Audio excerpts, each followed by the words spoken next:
Baik. Work system design and ergonomics. Sebelumnya ini materinya kebalik, ergonomics and work system design. Kenapa saya balik? Karena sebenarnya yang pertama kita lakukan adalah mendesain dan kemudian memasukkan sisi-sisi ergonomics dalam desain kita. Apa sih itu work system design? Jadi work system design itu terdiri dari 3 kata ya. Work, apa itu work? Activity involving mental or physical effort done in order to achieve a purpose or result. Jadi pekerjaan, work itu merupakan aktivitas yang melibatkan mental atau effort secara fisik untuk mencapai sebuah tujuan atau hasil. Kemudian apa itu sistem? Sistem itu adalah sebuah set of principle. Jadi memiliki set dari prinsipal atau prosedur yang kemudian membuat pekerjaan itu menjadi terjadi. Jadi sesuatu itu menjadi terjadi karena adanya sistem. Kemudian apa itu desain? Desain itu kata kuncinya adalah plan.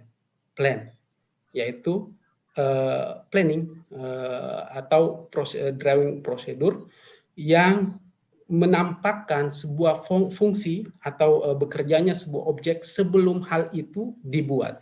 Jadi ini kata kuncinya, before it is made. Jadi desain itu nggak pernah ada terjadi di belakang pekerjaan, dia selalu ada di awal. Maka desain itu menjadi sangat penting. Secara contoh mudah barangkali, ketika saya berbicara di depan adik-adik atau bapak-bapak semua, pekerjaan apa yang saya lakukan, yaitu melakukan guest lecture atau mentransfer knowledge.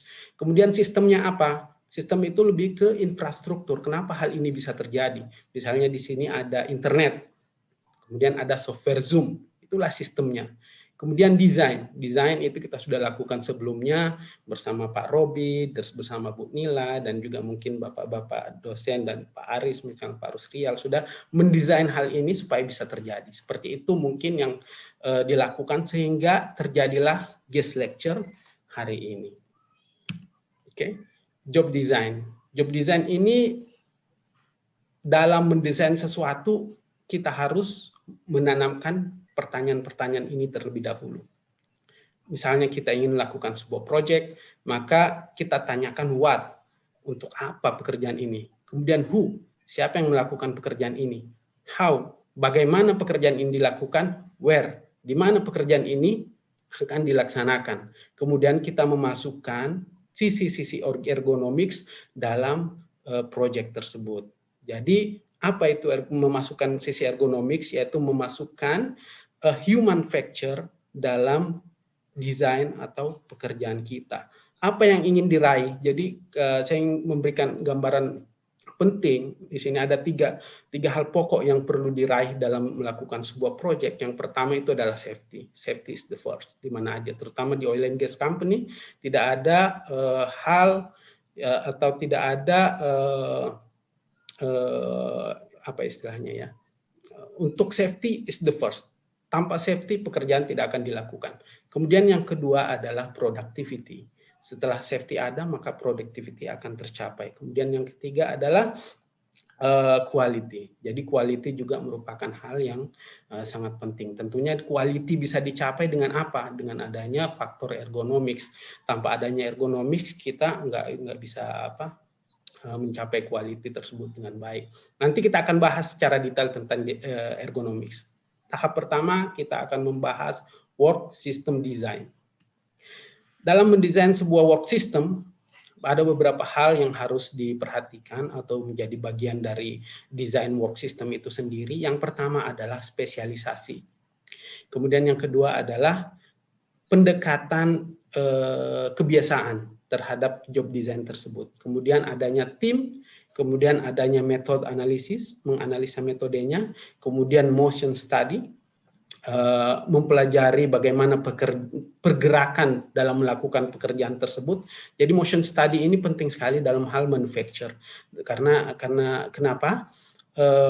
Dalam melakukan manufacture itu melibatkan banyak orang, kemudian tempatnya juga mungkin terbatas. Kalau saya nggak pernah melihat sebuah pabrik mungkin yang sangat besar sampai orang bisa melakukan social distance yang cukup jauh. Kemudian adanya memperhatikan hal-hal mengenai kondisi pekerjaan, misalnya apakah tempat kerjanya panas atau dingin, ataukah misalnya ada cukup udara untuk dihirup gitu. Oke, kemudian bagaimana caranya supaya kita bisa sukses dalam melakukan job design? Ya, yang pertama itu hal ini dilakukan oleh seseorang yang memang profesional, yang memang experience di bidang itu.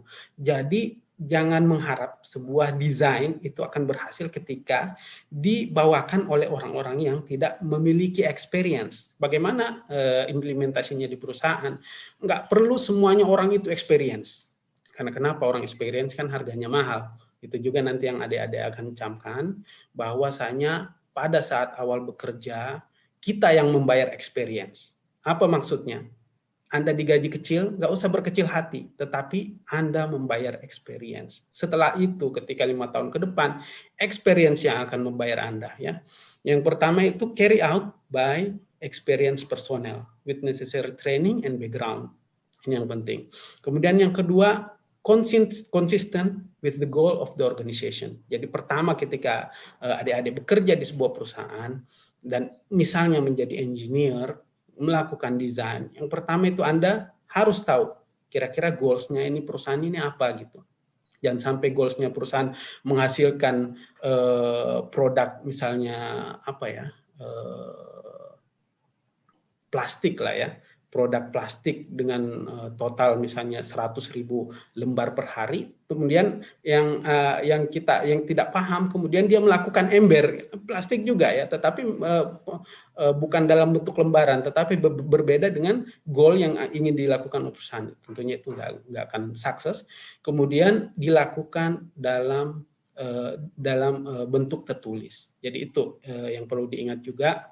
Seorang engineer yang baik melakukan semua pekerjaan dalam bentuk tertulis. Maksudnya apa? Semua desain-desainnya itu dituliskan secara detail.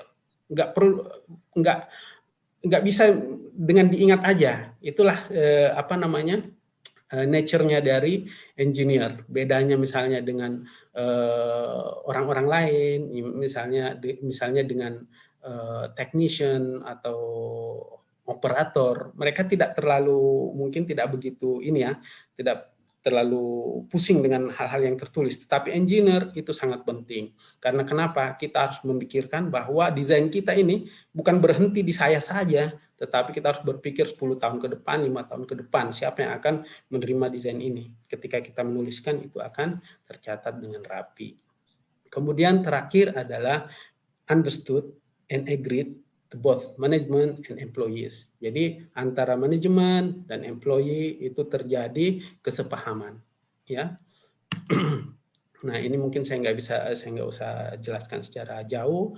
Spesialisasi in bisnis. Jadi tadi kita jabarkan lagi kenapa spesialisasi itu penting, karena manajemen akan mensimplify training, high productivity, kemudian low wage cost, artinya tidak perlu bayar mahal-mahal, kalau tidak perlu mengeluarkan banyak ongkos untuk training karena orang-orangnya sudah tahu di bidangnya, spesialisasi gitu. Tetapi ini disadvantage-nya ada juga, misalnya pekerjaannya itu menjadi bosan karena kerjanya sama terus-menerus. Nah, kemudian ini lebih sifatnya ke manajerial juga, bukan secara teknis ya. Behavioral approach to job design. Di sini juga sebuah perusahaan harus melakukan pendekatan kebiasaan, yaitu misalnya bagaimana pekerjaan itu akan diberikan kepada seorang pekerja. Apabila dia diberi job enlargement, itu maksudnya horizontal loading, tasknya itu diberikan secara horizontal. Artinya apa? Banyak orang di bidang yang sama gitu. Kemudian job rotation ini artinya seseorang itu akan dirotasi dari satu pekerjaan di pekerjaan yang lain. Saya nggak pernah mengalami hal ini, tapi ada beberapa teman-teman, misalnya dia ditempatkan di bidang mekanik, kemudian di bidang warehousing, kemudian diputar lagi. Gunanya apa? Supaya dia memiliki banyak experience. Kemudian job enrichment, yaitu vertical loading. Dia diberi pekerjaan mulai dari atas sampai bawah. Artinya apa? Dia diberikan lebih besar responsibility. Biasanya ada orang yang senang seperti ini. Biasanya orang yang nature-nya itu ingin karirnya itu meningkat secara terus-menerus, itu lebih senang seperti ini. Tapi orang yang misalnya lebih pengen yang biasa-biasa aja, mungkin dia lebih senang dengan model horizontal loading. Ya. Kemudian motion and thrust, motion and thrust itu penting dalam sebuah pekerjaan, karena dia motivasi itu penting sekali. Karena apa?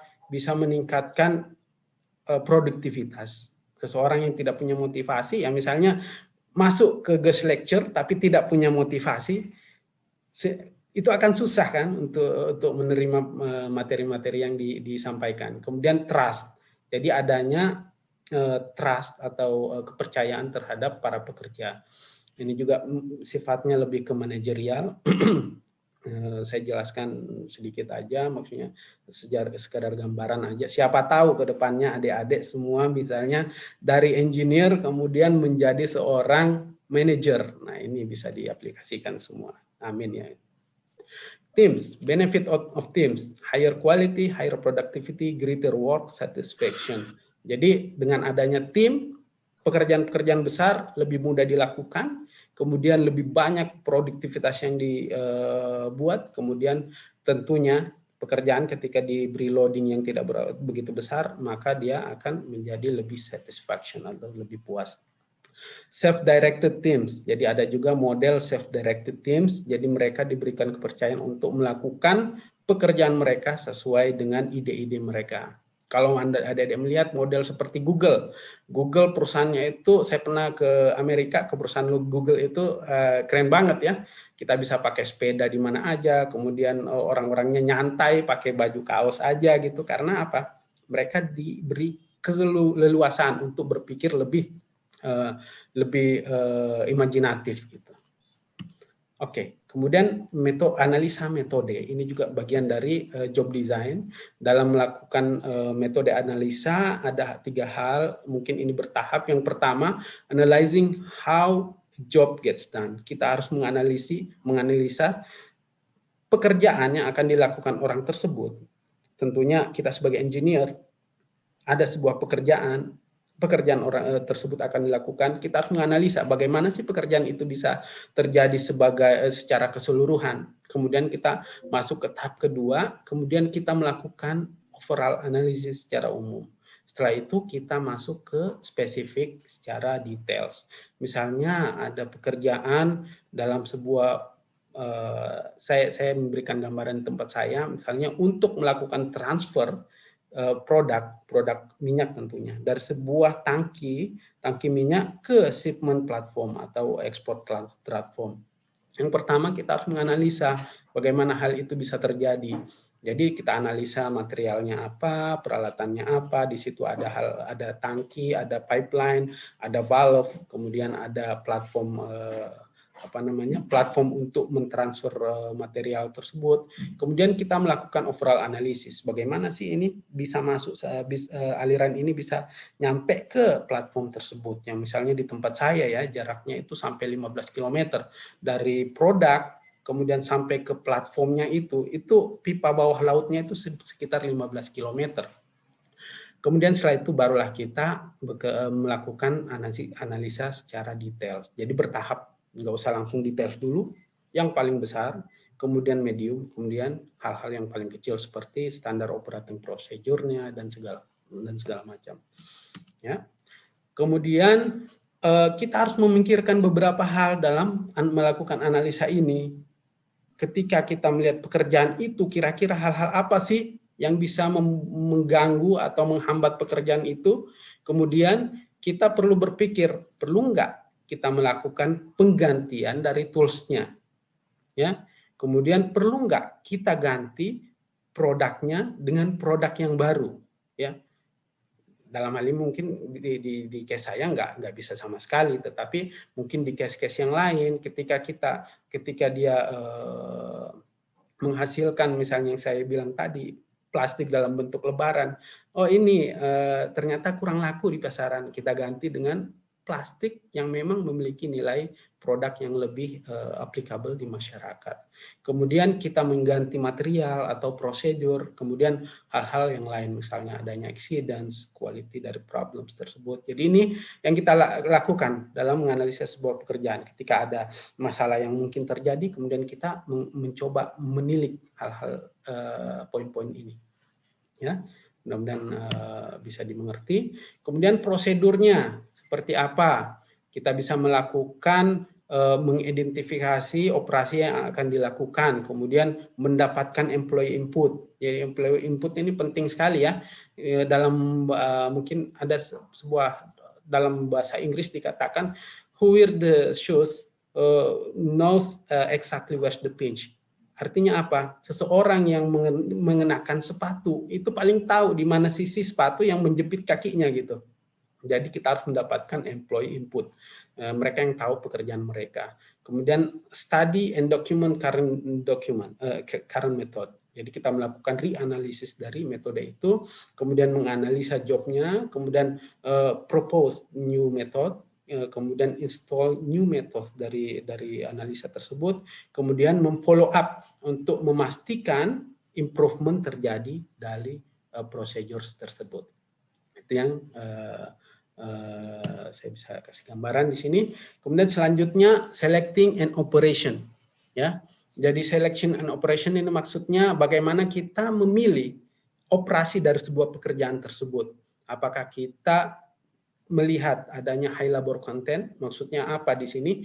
Banyak sekali labor yang mengerjakan pekerjaan yang sama. Anda bisa bayangkan ya, misalnya sebuah pembuatan bolt yang cukup detail ya, tetapi dilakukan oleh banyak orang yang berganti-gantian shiftnya. Bagaimana memaintain produk tersebut menghasil konsisten dengan hasil yang sama tanpa ada kekeliruan. Kalau Anda tahu itu ulirnya bolt, kalau terjadi kekeliruan sedikit itu sudah nggak bisa masuk, nggak bisa kepake gitu. Kemudian done frequently, apabila pekerjaan tersebut dilakukan secara frequently, apakah ada hal-hal yang unsafe, bisa menyebabkan tiring atau apa istilahnya, kelelahan, kemudian kondisi yang tidak nyaman dan noisy, kemudian kita mendesignate atau menspesifikasikan problem-problemnya apa. Di sini dalam hal masih dalam bagian manajerial. Dalam menganalisa sebuah pekerjaan ada dua metode. Yang pertama itu flow process chart. Ini terkenal sekali, mungkin teman-teman juga tahu atau pernah diajarkan. Jadi chart untuk mengexamine atau untuk menganalisa sebuah pekerjaan, apa sih hal-hal yang tidak perlu gitu. Kemudian worker machine chart. Ini bedanya, ini kalau flow process chart itu menganalisa bagaimana pekerjaan itu terjadi, kemudian hal-hal apa yang tidak perlu atau non added value. Kalau worker machine chart ini dia lebih kepada melihat kapan seseorang memiliki loading pekerjaan, maksudnya beban pekerjaan yang sibuk, jam-jam sibuk mereka kapan, karena mesinnya jalan di waktu itu gitu. Jadi menganalisa kapan mesin-mesin tersebut berjalan, ini lebih ke manufacture. Di sini ada contohnya, misalnya ini contoh gampang aja yang ditampilkan di sini, yang saya tampilkan. Bagaimana membawa petty cash atau uang tunai itu ke safety box, ya. Kemudian kita melakukan details metode analisa. Kita tulis dulu apa nih yang dilakukan sampai uang tersebut bisa sampai di safety box. Kita tulislah, kemudian requisition atau permintaan dilakukan oleh bos perusahaan, kemudian menaruh kertas lembaran itu di pickup basket dalam keranjang ya, keranjang yang akan dibawa, kemudian pergi ke accounting department, kemudian setelah itu mendapatkan tanda tangan dan seterusnya sampai akhirnya petty cash itu dibawa ke safety box. Di sini kita bisa lihat ya. Di sini ada operation ya. Saya aktifkan dulu anotasinya.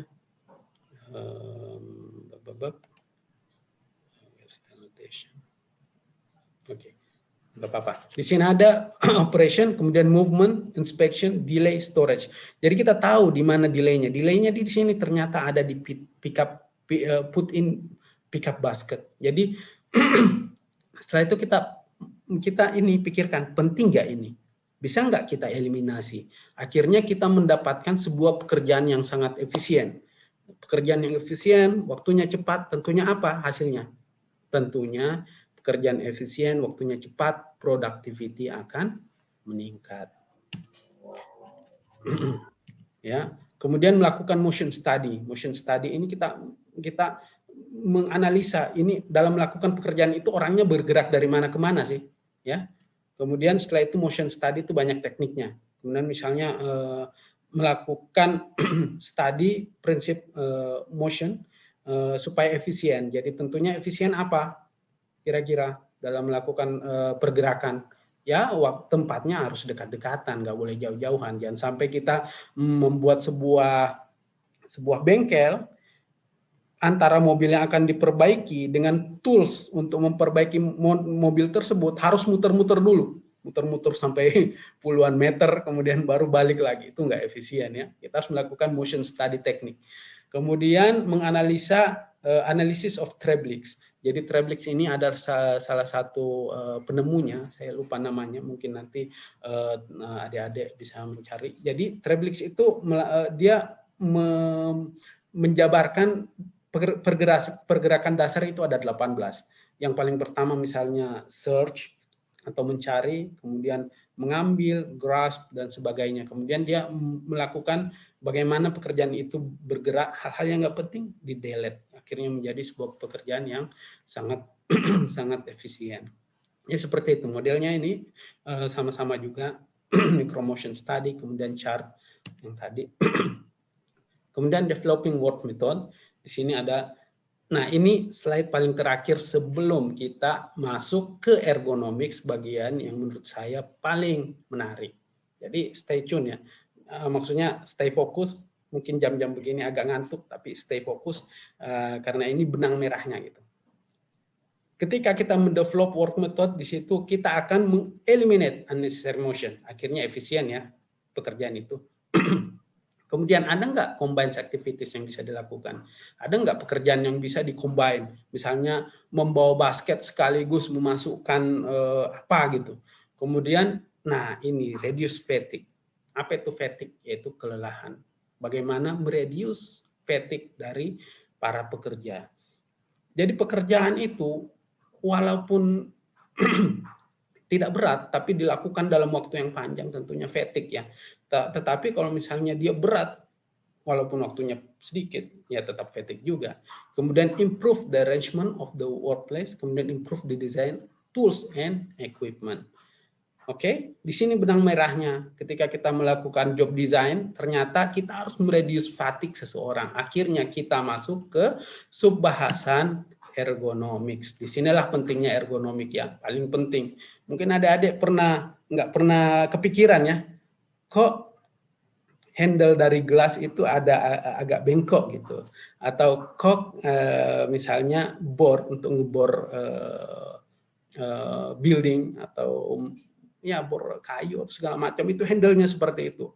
Kok setir mobil itu bulat bentuknya? Nah, ini jawabannya, ergonomics.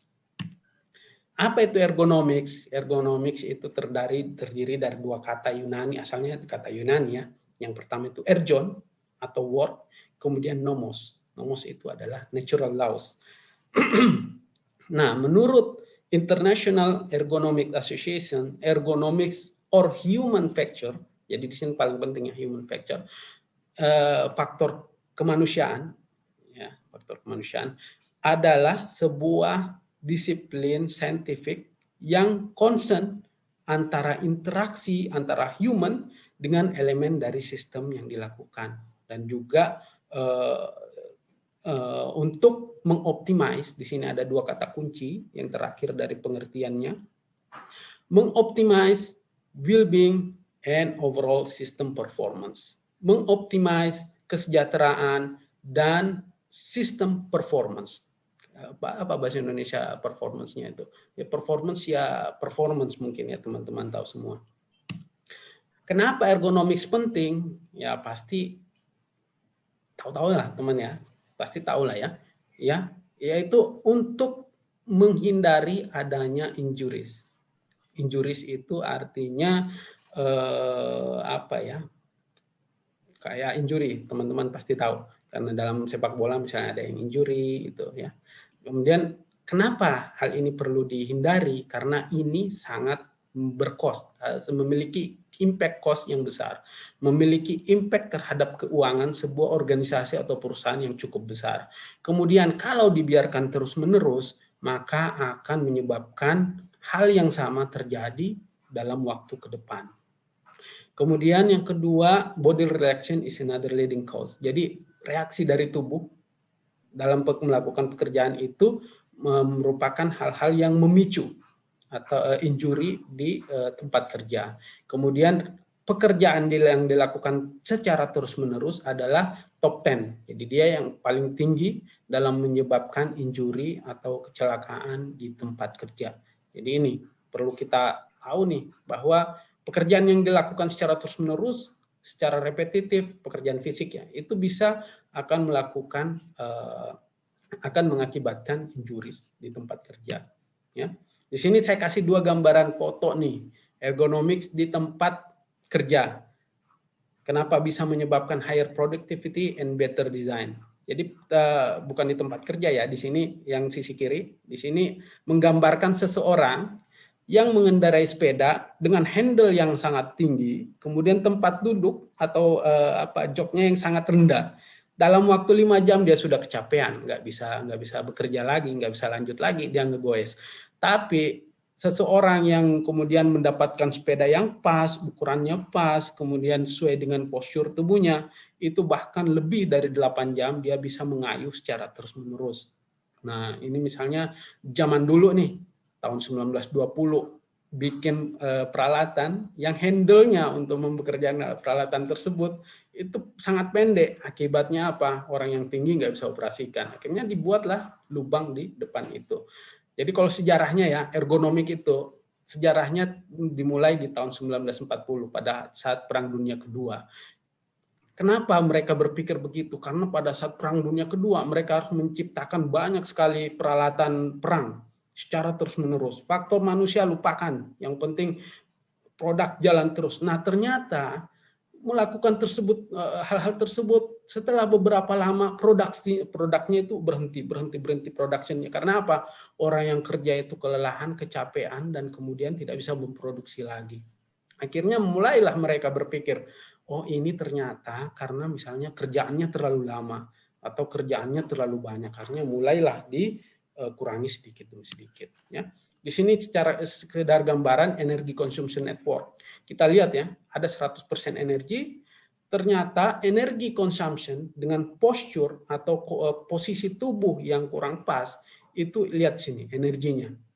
Ya, enggak optimal. Jadi energi itu sebagian besar dipakai untuk memaintain posture tersebut, postur pekerjaan tersebut.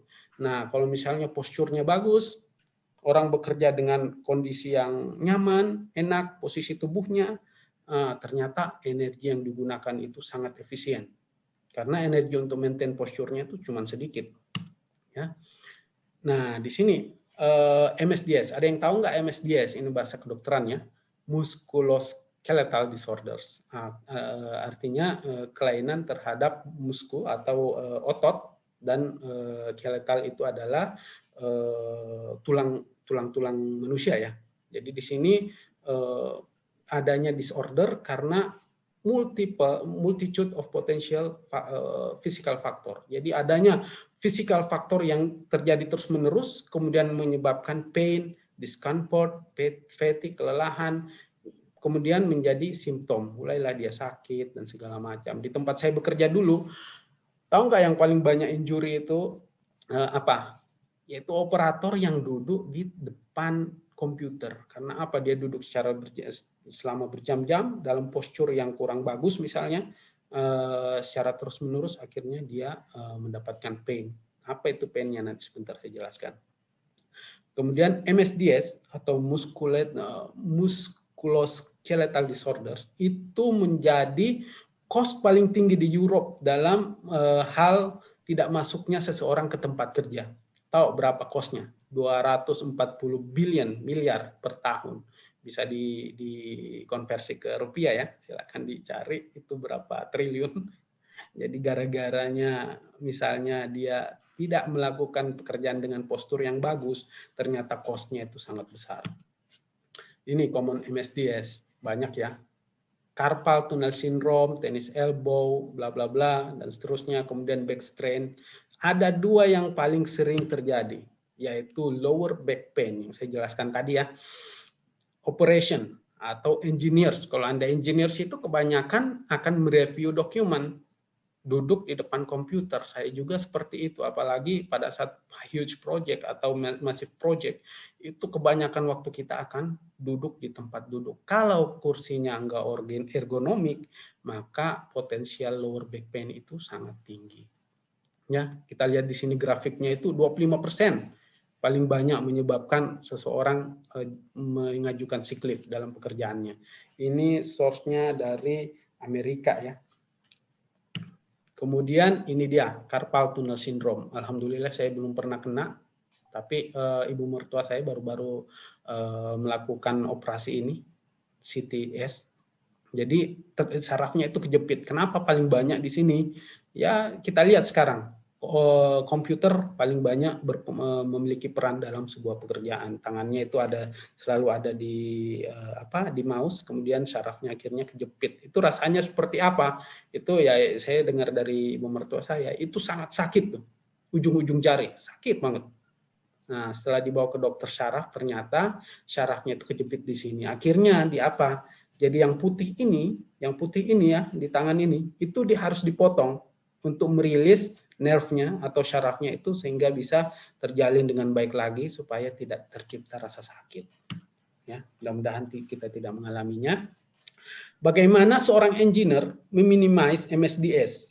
Ya, yang perlu kita perhatikan yang pertama adalah force working posture. Jadi kita harus melihat posturnya dalam bekerja itu seperti apa nantinya, nature-nya seperti apa. Kemudian load weight, bebannya itu seperti apa. Kemudian static works. Static works itu artinya pekerjaan yang terus-menerus tanpa melakukan motion yang dilakukan. Misalnya seorang engineer atau operator yang duduk terus-menerus di tempat duduknya. Kemudian continuous loading of tissues structures. Tisu ini di sini maksudnya adalah organ-organ yang tipis atau yang lembut ya. Apabila kita loading terus-menerus ya, itu akan menyebabkan kegerusan atau organ kita menjadi ya misalnya mobil ya, kita nggak pernah ganti oli, kita jalan terus sampai ribuan kilometer, itu akan tergerus juga. Kemudian repetitive working task, pekerjaan yang dilakukan secara terus-menerus dan sebagainya. Kemudian salah satunya juga merupakan organisasi. Organisasi sangat penting, sebuah perusahaan itu sangat penting. Ada dalam mungkin kalau di ekonomik itu ada GCG, Good Corporate Governance, itu sangat penting. Sebuah organisasi, kalau ada adik mau, tapi ini kalau awal-awal silakan aja ya, di perusahaan mana saja yang menerima. Biasanya yang perusahaan bagus itu pilihnya orang yang punya banyak experience. Tapi penting sekali ini organisasi. Sebuah perusahaan akan bagus kalau yang pimpin itu bagus. Itu penting sekali. Dalam hal ekonomi juga seperti itu. Perusahaan akan merugi terus-menerus kalau GCG-nya nggak bagus. Perusahaan akan untung besar kalau GCG-nya atau orang-orang yang memimpin perusahaan itu akan memiliki visi yang bagus, bekerja dengan benar gitu. Sama aja di semua sisi, negara, perusahaan, kemudian universitas, sama organisasi, faktor ini penting sekali. Nah, physical loading kita harus perhatikan di sini ada 3 hal yang perlu diperhatikan karena 3 hal ini apabila berkolaborasi menyebabkan physical loading. Yang pertama posture, kemudian itu force atau tekanan, kemudian time. Ya, 3 hal ini perlu adik-adik ingat dalam hal ergonomics. Hal ini sangat berpengaruh, posture, force, time. Posture, bagaimana tubuh itu berposisi dalam melakukan pekerjaan. Ya, kalau misalnya saya pekerjaan kan engineer, ya kebanyakan saya di kursi. Jadi good posture-nya itu harus benar gitu. Leher kita serata dengan bahu serata dengan pinggang. Itu Ya, tapi kadang-kadang kita malas-malasan ya. Saya juga sering kayak gitu. Kalau sudah malas atau lagi pusing, ada hal yang rumit dipikirkan, postur saya berubah. Jadi tangan saya misalnya ke depan meja gitu. Jadi apa? Lebih bungkuk ke depan. Akhirnya apa terjadi? Loading yang besar itu di bagian tulang belakang dekat leher dan juga di lower back yang bagian belakang gitu ya. Bad posture. Bad posture adalah ini yang saya maksud tadi. Bad posture adalah posisi di mana tubuh ya memiliki posisi yang lemah untuk melakukan physical demanding work. Jadi misalnya saya sebagai engineer dalam mendesain sebuah valve atau katup, kalau adik-adik nggak tahu ya, kalau di pabrik-pabrik itu valve-nya besar-besar deh ya. Tangan kita itu, waduh, ada kadang-kadang besarnya itu lebih besar daripada apa ya, 1 meter itu, 1 meter diameternya valve itu ya. Jadi kalau misalnya posisi orang yang muter valve itu nggak bagus, itu pertama valve-nya nggak bisa muter, atau yang kedua orangnya jadi keseleo karena nggak bisa muter valve tersebut ya. Jadi mengidentifikasi postur seseorang dalam bekerja itu penting sekali. Bad posture itu nggak sesuai dengan posisi yang pas. Ini dia good body posture ya. Jadi bukan maksudnya kurus atau langsing gitu, tapi postur yang dimaksudkan di sini memiliki berdiri tegak, kemudian kepala bagaimana lutut itu berada sejajar dengan pinggang, kemudian sejajar dengan bahu, dan kemudian kepala atau telinga sejajar dengan bahu kita atau leher kita. Itu good body posture. Ada yang sering duduknya aneh-aneh atau misalnya lagi nyantai gitu, kadang-kadang nggak kepikiran. Jadi saya punya cerita gini ya, teman saya, kita dapat libur 3 hari. Jadi karena beliau itu sendiri di sini, keluarganya di Indonesia, jadi tiap hari nelpon ke Indonesia. Hari ketiga tiba-tiba sakit gitu, sakit tulang belakang seperti saraf kejepit, akhirnya nggak bisa ngapa-ngapain, bawa ke rumah sakit.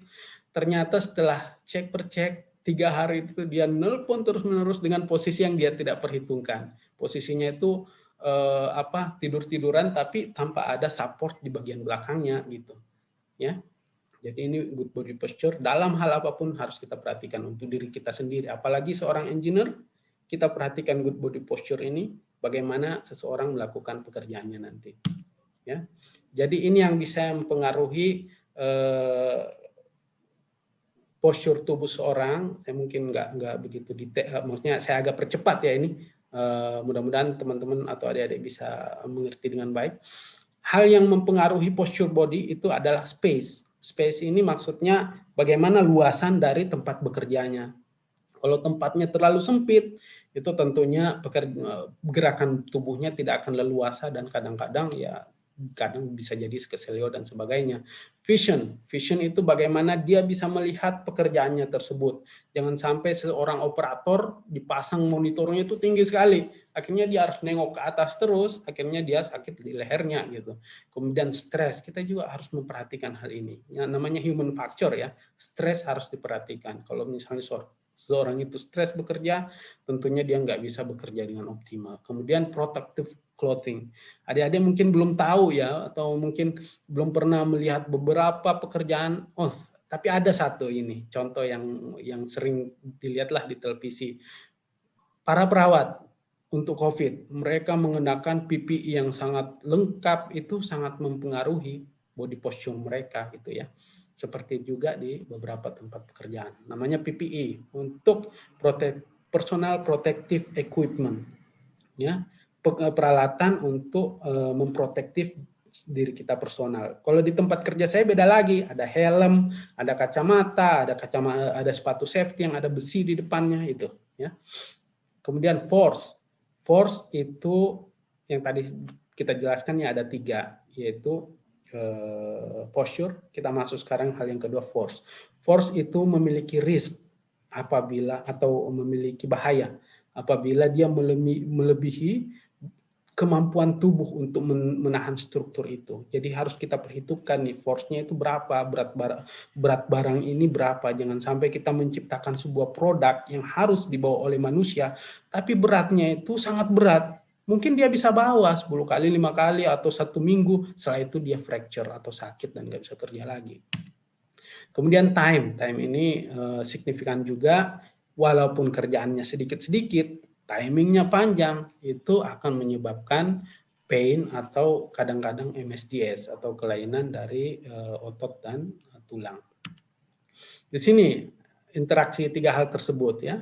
Kalau kita lihat itu warna hijau itu aman, warna merah itu bahaya, kuning itu medium, antara bahaya dan tidak. Kalau bisa dihindari, kita harus menuju warna hijau terus. Jadi kita lihat di sini, kalau force-nya besar, waktu yang dilakukan itu lama, kita lihat nilainya berapa, 9, besar sekali ya, sampai merah. Tapi kalau misalnya force-nya itu sedikit, walaupun waktunya lama, ini kita lihat hijau ya, nomor 3. Saya aktifkan anotasinya ini. Sebentar ya.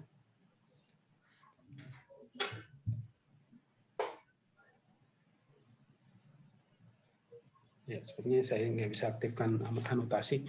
Kemudian posture. Kalau posturnya itu kurang bagus, jadi 3 ini maksudnya kurang bagus ya, posturnya itu kurang pas, waktunya lama, itu bahaya juga. Walaupun postur nggak bagus, tapi dan waktunya lama, tetapi bisa masih warna hijau.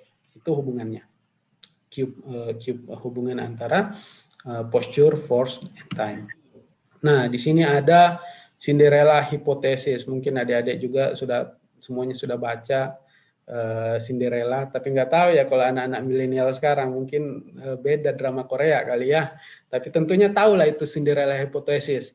Dia itu adalah yang pertama paling bangun dan juga paling terakhir untuk pergi tidur menurut Heck di tahun 1991. Jadi injury atau kecelakaan itu paling sering terjadi ketika seseorang melakukan pekerjaan dalam waktu lama walaupun dalam low force atau tekanan yang tidak terlalu besar, tapi prolonged time duration. Durationnya itu lama, itu akhirnya bisa menyebabkan risk dari injury. Nah, sekarang kita masuk tadi tentang fisikal, tentang tubuh. Ternyata ada hal yang penting dari ergonomics, human factor, yaitu kognitif. Apa itu? Ya, kognitif itu adalah sebuah aksi mental, bagaimana mengemas sebuah pengetahuan atau informasi dan dari apa yang mereka rasakan. Ya, jadi sebuah mental action, ketika kita menerima informasi dari A, dari B, dari C, kemudian kita melakukan sebuah aksi, itu adalah kognitif ya. Kita lihat mungkin contoh mudahnya ya, bagaimana berita-berita hoax itu bisa sangat berpengaruh terhadap kognitif seseorang ya. Makanya itu bahaya sekali berita-berita hoax atau hal-hal yang salah yang disebarkan di masyarakat, karena ternyata mental action itu, kita pernah baca berita, saya baru nonton 2 hari yang lalu ya, ada tawuran di Jakarta terjadi gara-gara berita hoax gitu. Jadi itu mental actionnya karena menerima informasi yang salah.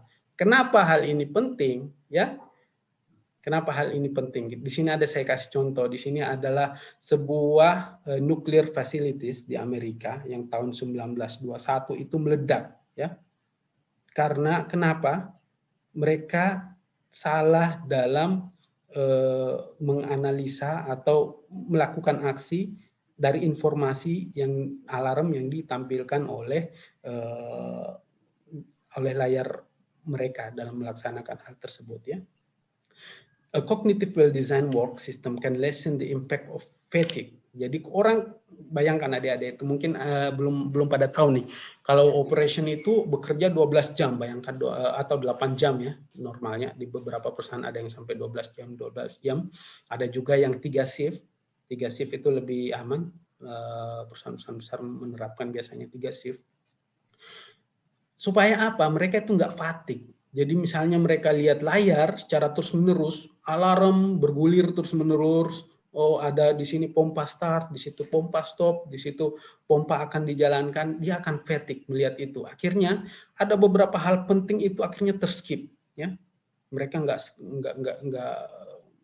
sempat melihat. Akhirnya terjadi, bisa menyebabkan hal yang sangat bahaya. Ini yang pertama itu vision, mata mereka. Di tempat saya ini gambaran ya, langsung faktual aja.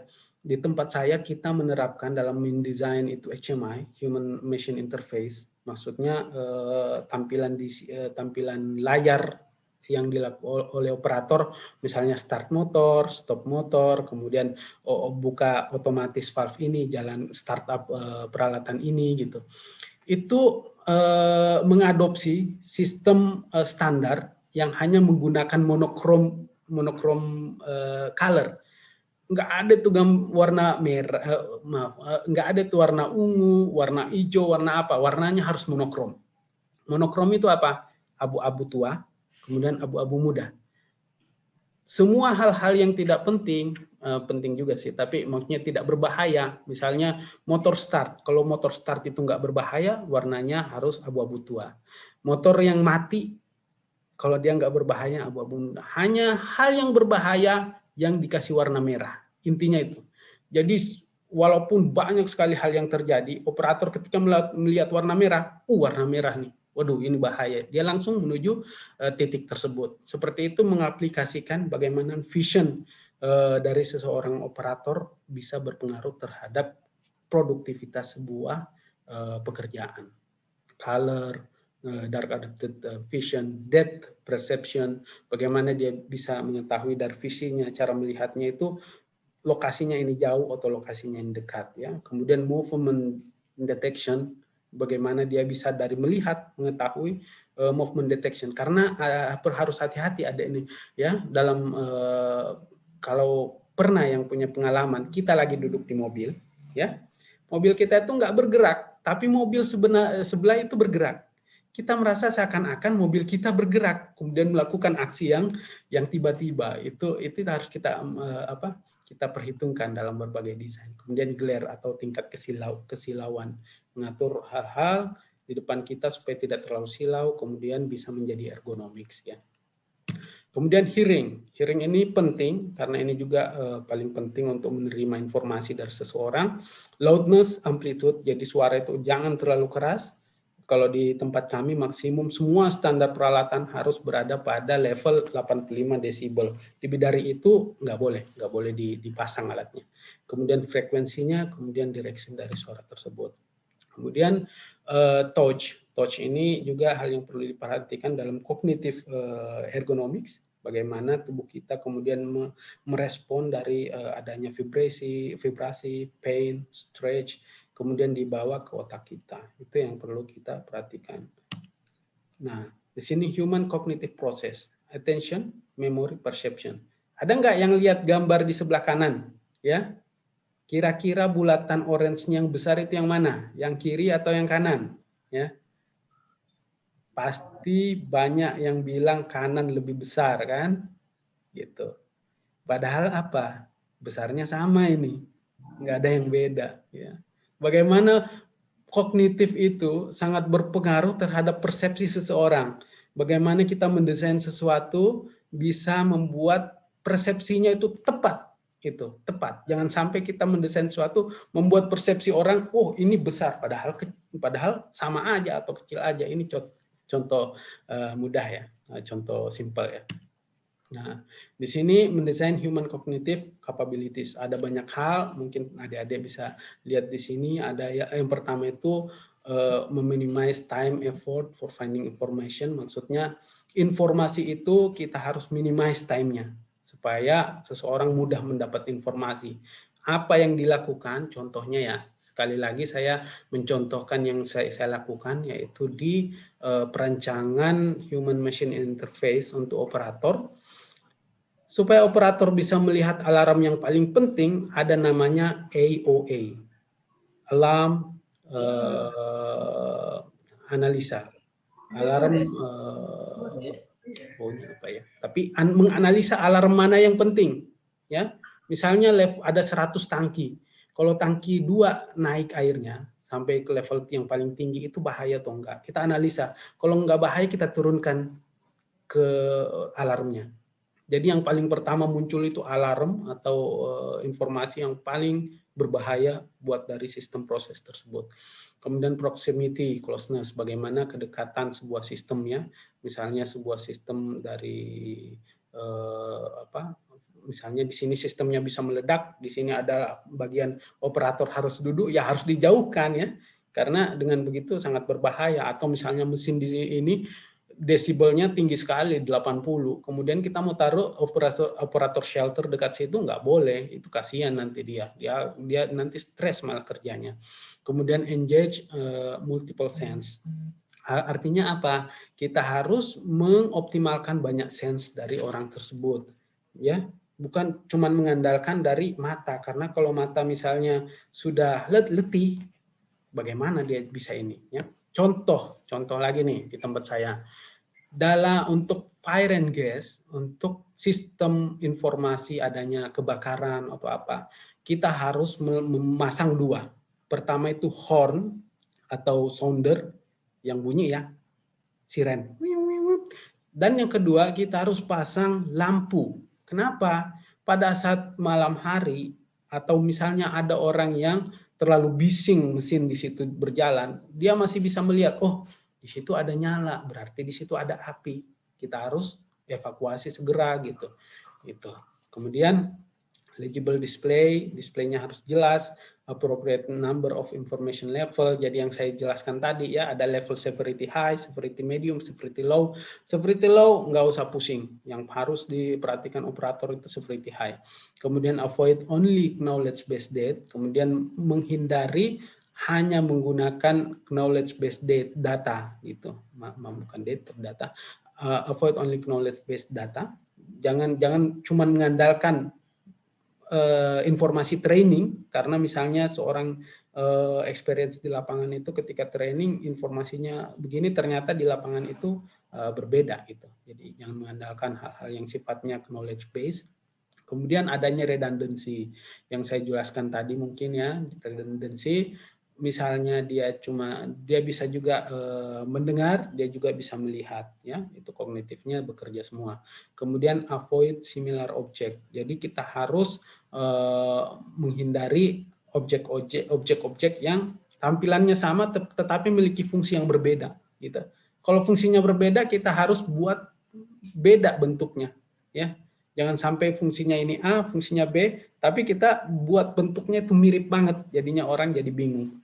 Kemudian minimize amount of short term memory data. Ini jangan kita harus meminimize hal-hal yang menggunakan short term memory, karena itu bisa berbahaya. Kognitifnya orang lupa, ketika dia lupa dia nggak bisa melakukan apa-apa. Kemudian so anticipate system status, jadi ada sistem status yang menunjukkan apa yang harus diantisipasi ketika hal tersebut terjadi. Jadi kalau misalnya di sistem kami semua, atau mungkin adik-adik punya habis beli misalnya mesin cuci ya, mesin cuci itu atau mungkin televisi, di situ biasanya di manualnya ada tertulis kalau ini rusak apa yang harus dilakukan ya. Ini sangat penting. Dengan begitu orang bisa melakukan hal yang tepat sesuai dengan hal-hal yang terjadi. Kemudian konsisten dalam representasinya, konsisten terus. Jangan sampai kita gunakan warna merah untuk alarm, ternyata kita gunakan warna merah lagi untuk start ini atau hal-hal yang lain ya, yang berbeda peruntukannya itu. Kemudian illustrate realism, jadi menunjukkan hal-hal yang realistis. Kemudian menunjukkan informasi sebuah alat itu bergerak secara dinamis ya. Jadi kita bisa menunjukkan kalau alat tersebut sebenarnya bergerak seperti tadi ya, yang seseorang itu bisa memiliki persepsi yang berbeda tentang movement dari sebuah sistem. Jadi kadang-kadang dia mengira bergerak, padahal sistemnya itu nggak bergerak. Yang paling bahaya, dia kira sistem itu diam, padahal sistem itu bergerak. Nah, ketika ada orang yang kerja di situ, itu bisa menyebabkan kecelakaan. Nah, di sini the economics of ergonomics. Saya sudah jelaskan di awal tadi bahwa ergonomik itu sangat penting karena kita menganggap ini hal yang sangat kecil, tapi ternyata impact-nya terhadap perusahaan sangat besar. Akhirnya dia harus membayar ongkos ke rumah sakitnya, akhirnya dia harus kehilangan waktu pekerjaan tersebut dan dia harus tetap bayar gajinya dan sebagainya. Ya. Ini dia cost of economics, pernah dilakukan oleh Ford Company. Jadi ada direct cost, ya, dalam perusahaan itu mungkin ada tahu ada namanya direct cost. Cost yang benar-benar dipakai untuk melakukan pekerjaan atau menghasilkan produk itu direct cost. Ternyata indirect cost-nya tuh lihat di bawah iceberg, ya, besar sekali. Ada tidak masuk kerja, ada production loss, ada training cost, ada quality loss. Jadi ini masuk ke indirect cost. Jadi ergonomik ini kalau kita nggak perhatikan. Jadi harus benar-benar kita perhatikan. Ini merupakan slide terakhir dari ergonomics. Waktunya saya kira tepat ya. Lewat 32, lebih 2 menit sedikit. Mungkin karena kita mulainya telat, kita bisa tanya jawab sebentar. Ini referensi saya, Operation Management, its edition, William J. Stephenson, kemudian Production Ergonomics, Designing Work System to Work, Optimal Human Performance, oleh Cecilia Berlin, PhD, Caroline Adams, Master Engineering. Ya, terima kasih semuanya, mudah-mudahan bisa ditangkap, walaupun saya merasa mungkin agak cepat saya membawakannya, mudah-mudahan bermanfaat. Silahkan dilanjut untuk sesi berikutnya. Oke, baik. Terima kasih kita sampaikan kepada Bapak Ibnu Munjir selaku Kepala Forum Diaspora Indonesia Kuwait atau FDIK. Sudah panjang lebar ya disampaikan materi oleh Bapak Ibnu terkait juga dengan desain kerja, sistem kerja, kemudian juga hubungan dengan ekonomi. Mungkin sebagian mahasiswa ya, baik itu semester 2, 4, ada juga yang belum mendapatkan materi dalam perkuliahan tentang ekonomi, karena di